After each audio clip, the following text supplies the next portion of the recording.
Welcome to the MagiReco News. I'm your anchor, the Yelim, the Lord of Paper. Our top story today is that the world is ending.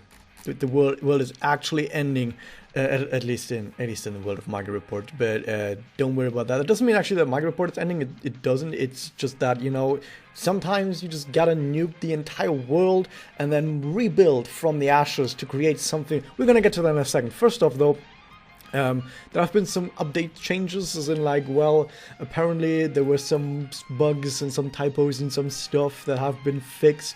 None of this stuff I've ever actually seen anyone encounter or talk about, so I guess it wasn't anything special. Nothing too special at all, like some very minor stuff. Then there's a new one-time paid gacha. So yeah, this is something that I guess we have seen a lot more often recently, where they would just when they have either a rerun or when they have a new event that sort of ties back to other events that we've had in the past, what they will do is they will just throw a bunch of the characters that either are part of the rerun or used to be a part of those events that are like connected to this new event, and throw all those into a gacha and then say, okay, it's a one-time paid gacha. So what you can do for this one is you pay 150 paid gems in here, and you will get either Reina-chan or you will get Iroha-chan, either of the two, randomly. So if you've got some paid gems lying around and you want either of these two, sure, go ahead. More importantly, though, we have some more stuff, which is, first of this one, Iroha-chan gacha, which also has Frisia-chan in there. Sure, it's just a rerun of the regular gacha. Then we also have this gacha right here, a rerun of the Reina-chan gacha. Sure, nothing too special here. And then, of course, yeah, Armageddon. So this is apparently called something like Kamihama Armageddon. So Kamihama Armageddon, as you can see, is giant Iroha-chan, which is probably going to be like King Kong or something. So she's going to play the role of King Kong. I'm going to have Madokami probably going to play the role of Godzilla. So we're going to have Godokami versus Iroha-kong. Maybe it's inspired by that, or maybe it's supposed to be inspired by Attack on Titan. Could also be something like that, because she's kind of like a Titan. And we've got what is that? It's Madokami Senpai right here, fighting off the invasion with the help of a whole bunch of characters.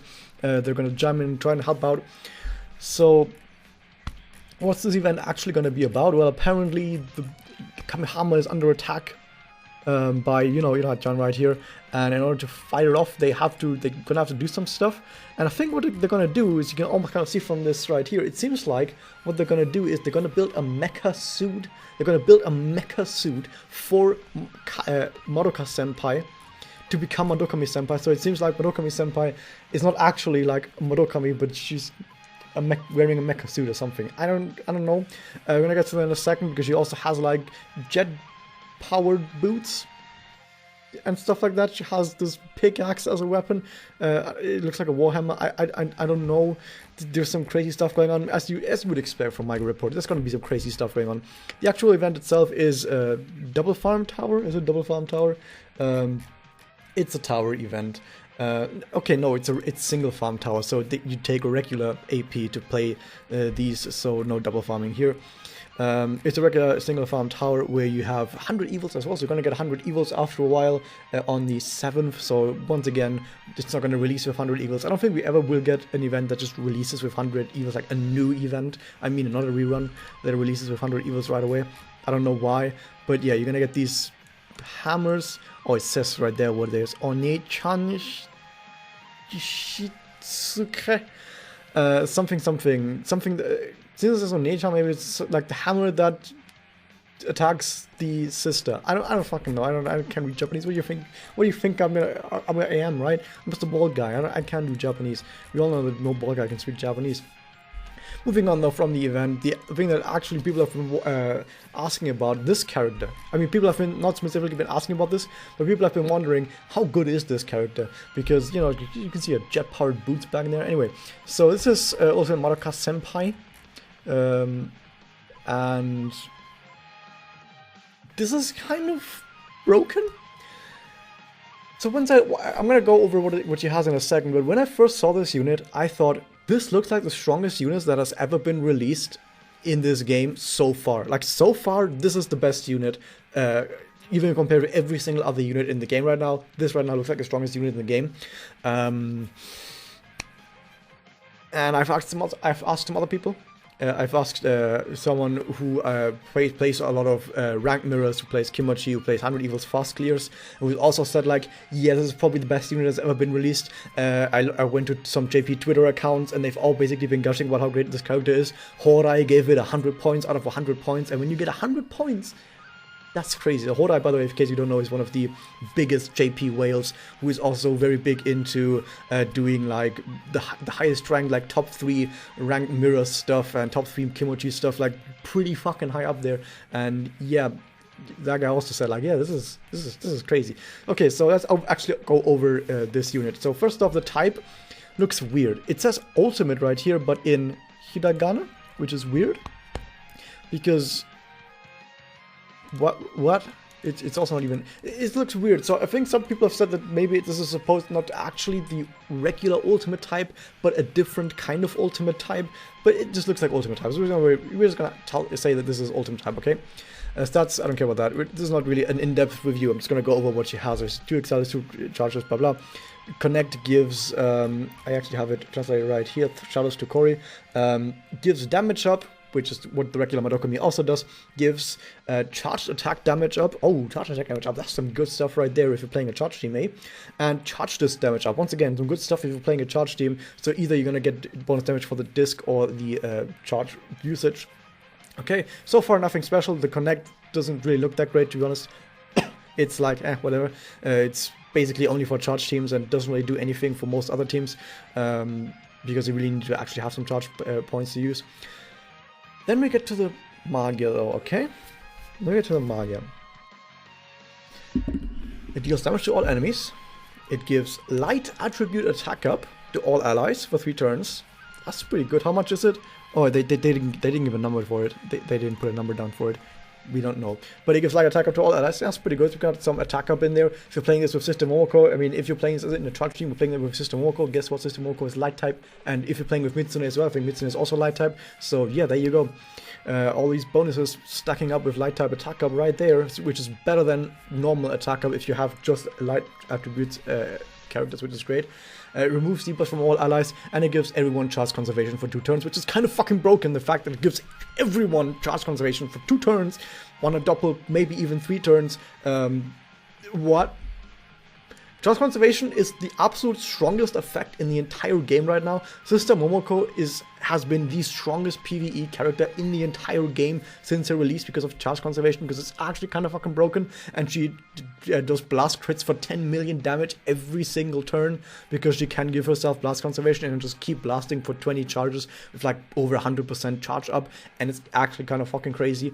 And guess what? Everyone gets that now on a Magia that you can spam, because guess what? She has 2 Excellus, 2 charges, meaning that you can just charge up to get, let's say, over plus 10 charge points, use a single Excel disc, and guess what? You're going to be at least Magia, depending on how much Excel up and MP gain up, you're going to be even getting to double in a single Excel disc over 10 charges.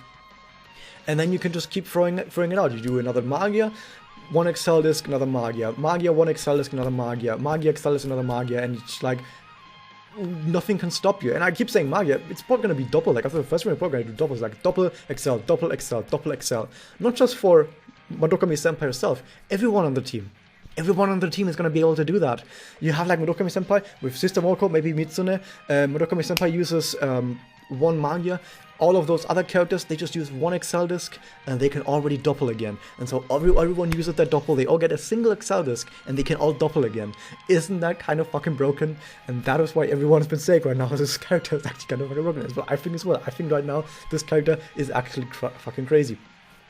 Keep in mind though that a lot of this character's usefulness comes from actually playing her together with Mitsune, and Mitsune Gacha ended a few minutes ago at the time of recording this, because we actually got news of this event like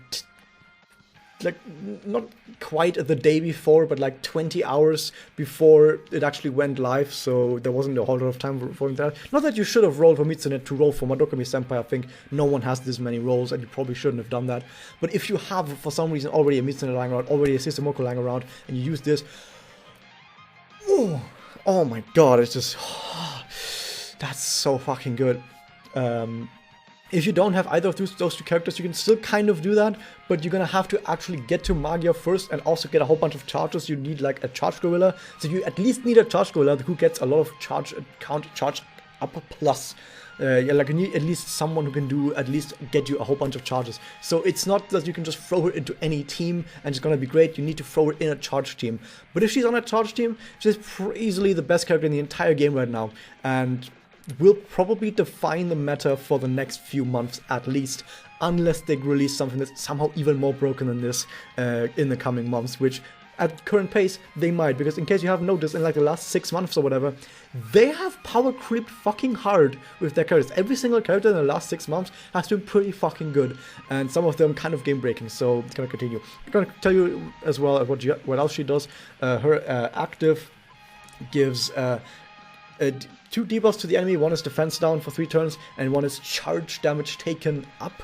5 it's like also for 3 turns, so it's like charge defense down on enemy. Okay, she starts the battle with 20% of her MP gauge, which if you have doppel is 30 MP. So if she starts the battle with 30 MP, which makes it even more easy to get to your Magia. Hey, you just start the battle with 30 MP. Woo. She gets charge count up +2. Sure, it's great.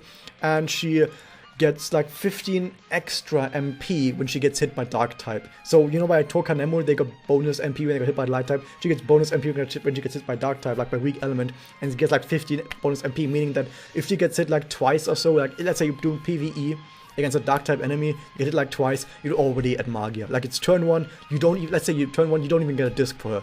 She just starts with 30 MP, then she gets attacked like 2 or 3 times, she's already at Magia. And then you have charge conservation, basically ever. It's actually kind of ridiculous just how crazy this character is, and we haven't even seen all of her spirit enhancement. These are just some of her spirit enhancement notes. She could still have some other crazy stuff in there that we don't know about. So yeah, this character is actually kind of fucking crazy.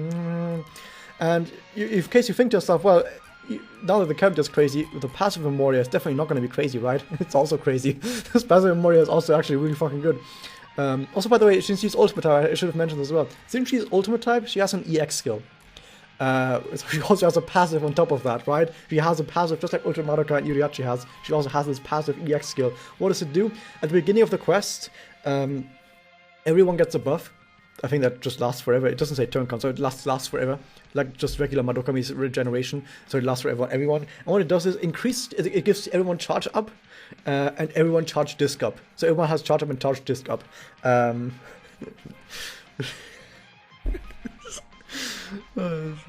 god, this character is actually fucking broken. This character is absolutely fucking insane. But yeah, Chinta Memoria. What does Memoria do? It's high attack stat passive Memoria that gives damage up 4, which is 20%, gives charged attack damage up 4, which is not 20%, so we already at 40% damage bonus, and already a Memoria that gives 40% damage bonus is already kind of fucking insane, and it also gives blast damage up 2, which is like 10%, so in total it gives like 50% attack damage bonus, which might be the new highest bonus on an attack that we've ever seen. I don't think there's another Memoria up there that gives more than like 50% damage bonus like in total. So yeah, this is also an absolutely ridiculous Memoria. Get this MLB, stick it on System Oko, and it's gonna be blasting it way harder. So yeah. I'm not gonna get over this. This is not an April Fool's joke, by the way. This is now in the game. This is live right now. You can get her, but keep in mind that apparently at some other point, I think it was like in May or something, there's gonna be, or it might have even been late April, there's gonna be some information on what is next for Madoka, like some big Madoka announcement, because they've announced announcements before, but now they're announcing that they're really gonna announce something this time, and it's possible that for that announcement they're gonna release a Pulamagi Holy Quintet unit in the game that might be even more broken. We also have Anniversary coming up in 5 months, probably going to be an even more broken unit, so even if you don't want to roll for her, like let's say you only have like 100 rolls or whatever, and you don't feel like you want to go for just a 1 slot on her, don't feel bad saving and skipping this unit, because if, like I said, in the last 6 months we've gotten so many broken units, we might just keep getting more broken units at this point, and the future is looking very, very bright. The future is looking very, very bright. Also, F in the chat for forest types who haven't gotten there hasn't been a new forest 4-star unit in like 8 months. So maybe that's gonna hopefully change at some point as well. So yeah. that's the news. Hope you guys enjoyed this. Hit the subscribe button, ring the bell, and I'll see you guys next time.